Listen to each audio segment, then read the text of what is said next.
Hi guys, Jonathan Chown here with JChownGolf at Crondon Park Golf Club in Essex, and today we're talking about shallowing the golf club. So getting that golf club to pitch behind you, all those stuff we hear from other commentators on TV, other coaches online talking about how important it is. We're going to talk about 3 ways to be able to do it, and 3 of the most common ways. And really, after this video, you're going to be one of those people that understands how to do it and understands why it's important too. I have loads of lessons out there who really say, one, why does everyone talk about shallowing the golf club? Why is it important?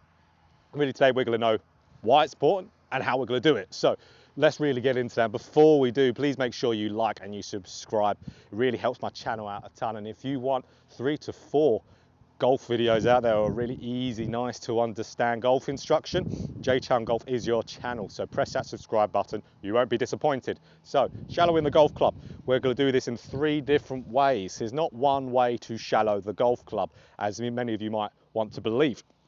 There are many different ways. There's actually more than 3, but these are the 3 ones that are the most common ones, are probably the easiest for you to do out there. So what we're really wanting to see is, 1, shallowing the golf club is a move where that centre of mass of the golf club, so that's the balancing point of that golf club, and that is just underneath where the shaft is there, or underneath where the head is, sorry. Underneath the shaft will be over here, underneath the head. So we want that to start pitching behind us in the downswing. Now, why we want that is because the weight of the club gets managed a lot easier. Our body, the mass of our body, can then start moving that club rather than it getting out in front of us and letting the arms do it. We can use body rotation to get that club through. We'll be able to control our path a lot better, and we'll be able to be much more efficient through strike. So those are 3 pretty good things. So we definitely need to do it, and we'll definitely need to learn to do it over our golfing life. So really, let's get into the first one of shallowing the golf club. So the first one there is a video that a lot of people have made out on YouTube, and I've done it myself as well. And that is getting your trail elbow, so for me, my right, to get in front of the body in a downswing. So getting it in front of the body. Now, you can see as soon as I get up to the top of my backswing and then I start moving my right elbow inwards, we can see how that club starts pitching nicely behind us. So you can see how it's pitching behind us there. That if we do the opposite, let's say if I start getting my right elbow going away from me, see how now the club will tumble and it starts to steepen. So we can see straight away, if that right elbow starts to go in front of our body in a downswing, that club is going to shallow, it's going to pitch behind us. Now, all of these videos out here, they're really only one of them, which is this one, is going to be the only one to do that can actually help every golfer out there, that every golfer can implement to their golf swing, and it's going to make them better. The other 2 after this aren't going to be. You'll have to match them up with something. But with this one, just simply getting that right elbow, simply, that's an understatement, getting that right elbow going in front of us is going to shallow and pitch that club behind us. It's going to do what we want. A good little field drill to do is, my favourite one for this, is grabbing your golf club, grabbing it by the club head, getting it underneath your forearm there. So it's on the right hand side of my right forearm. Now what I'm going to do, get up to the top of my backswing. You can see I've got my left hand gripping the club here. What I'm going to do, I'm going to perform my downswing, so rotate, and now I'm going to pull this club with my left hand. I'm going to pull the grip with my left hand. You can see how now it's getting that, really that elbow pointing in front of me. It's getting it going in front, which we know that movement is going to help shallow the golf club. So let's do that again. So shallowing it, really good there. So that's the movement we need. Really simple one to be able to conceptually get. It's very hard to do in reality, but that's where a good drill like this is really going to help us. And this is the one way I'd think for most golfers out there is to be the first one you'll try to shallow the golf club. So let's try one here. I'm just getting that right arm to really get in front of me in the downswing. Yeah, it's pretty good. So really making sure that right arm is getting in front of me. That's going to really shallow that golf club out for you, and a nice drill to do. So let's get into the second one. So guys, the second way to shallow the golf club now. Now we talked about the right arm movement. So, well, for a left-handed golfer, the left arm. And that's really just getting it going in front of you, which will pitch that shaft behind you nicely. Again, that's the one that's going to work for most golfers out there. Now this second one is not going to work for every golfer. It will shallow the golf club, but it might not match up to good golf shots for everyone.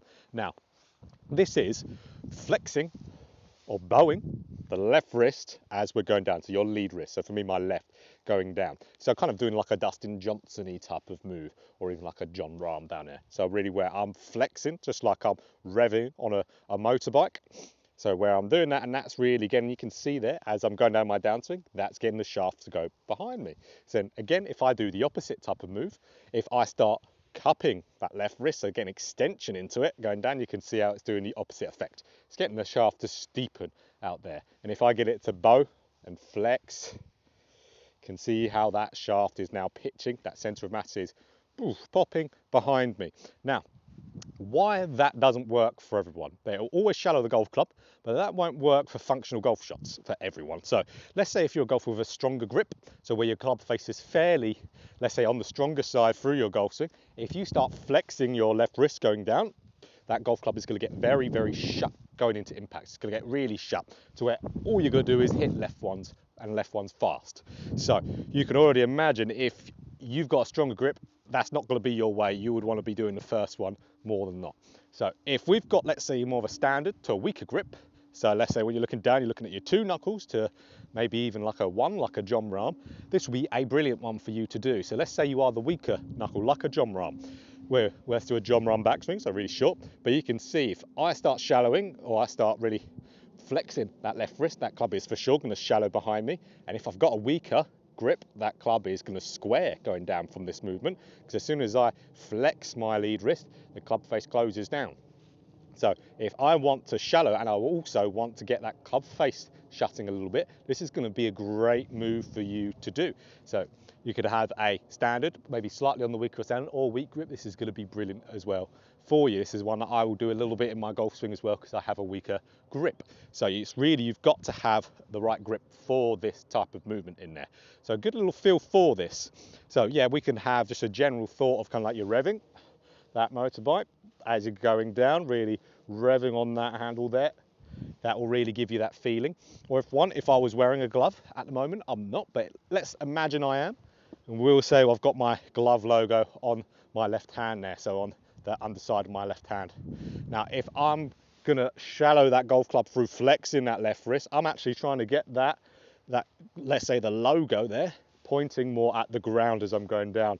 It's really like I'm turning my wrist going down. You can see if I'm turning my wrist so that logo where the glove logo would be pointing at the ground. You can see how that club is going to shallow out a little bit. Of course, it's going to close the club face as well. We have to make sure we've got the right club face for it. So having your glove on, getting that logo to point down towards the ground is going to give you that result you want for flexing that lead wrist, getting the club to pitch behind you. So that's another brilliant one to do there, but you've got to make sure you've got the right grip for it. If it's too strong, your shots will start going too far left. So if you've got a weaker to maybe weaker of standard grip, this is going to be awesome one for you. Really, really good. Probably the best one, absolutely by a long way. So that's flexing the lead wrist. That's going to be a good one for some golfers out there, but that's the second common way to shallow that golf club. So let's get into the final one. This one's, again, it's more subjective to what you do in the golf swing, but this is another great one as well. And a lot of people who shallow the golf club naturally do this as well without even knowing. So let's get into the third one. So the third shallowing move here, guys. Now this is again one which is subjective to your club facing, kind of your grip as well in the golf swing. So this one is all about, it's a little bit more of a sciencey word to it. I'll make it simpler, but this is about called pronating the left arm, so your lead arm. Now what that means, that just means I'm going to get my left arm so the underside of it is pointing down to the ground, and it's doing that in the downswing. So if I'm getting the underside of my left forearm and getting it pointing down to the ground as I'm turning, you can see it shallows out the golf club. That golf club starts pitching behind me. We're doing everything we want to do. So that's called pronating the lead forearm, just getting the underside, rolling it. So rolling the forearms pretty much. The bad move in the takeaway, but in the downswing. So that's how that move can actually help you quite a bit. So what that will do, again, it's going to shallow, but you can see is also doing that move, just like it would do for the takeaway, it will actually open up the club face a little bit. Because you know why we do this move and it's not ideal for the takeaway, and we start rotating, see how it opens up the club face. So if I start doing this move, I know, one, I'm going to shallow that golf club, but I'm also going to be opening up the club face. So again, if we've got maybe, let's say, a stronger grip this time, or a stronger club face in our golf swing, this is going to work better. So standard to stronger grip, this is going to work great. So a good little drill we can do here. We can get up to the top of our backswing and we can just rotate that forearm, really rotate that forearm so I'm getting the underside down. A good way to manually just manipulate it there. Or I can feel Like that club is really, the gravity is letting it on there. So if we do that with a shot, let's have a good little look here. So I'm just going to get underside of the forearm, going down towards the ground in the downswing. Again, a good shot. So guys, that's the 3 ways you can shallow the golf club. Now you can see not all of them are made equal, but there are some out there that do benefit some golfers a hell of a lot more than others. So really, now you're knowing why we've got to shallow the club, or why it's preferable. We don't have to do it, but it is definitely preferable for most golfers, and how we can go do it, and how we can really go and implement these 3 ways, and even have some little drills to do for them as well. So I hope you guys found that helpful. So if you like that video, please make sure, again, you press that like button and you subscribe as well. Helps my channel out a massive amount, so I can continue to make videos for you guys out there to give you nice, simple, easy golf instruction. That's going to help your game massively. Now I hope this kind of area of shallowing the golf club is a little bit demystified, and how we can apply these little things to make yourself do it. So guys, work on these, whatever one's best for your golf swing, and as well put down in the comments what one is best for your golf swing as well. I'll be really curious to know about that. So really get practicing on that, and you'll be controlling your path better, you'll be rotating better, and you'll be striking the golf ball better. Who won't want to do all them 3?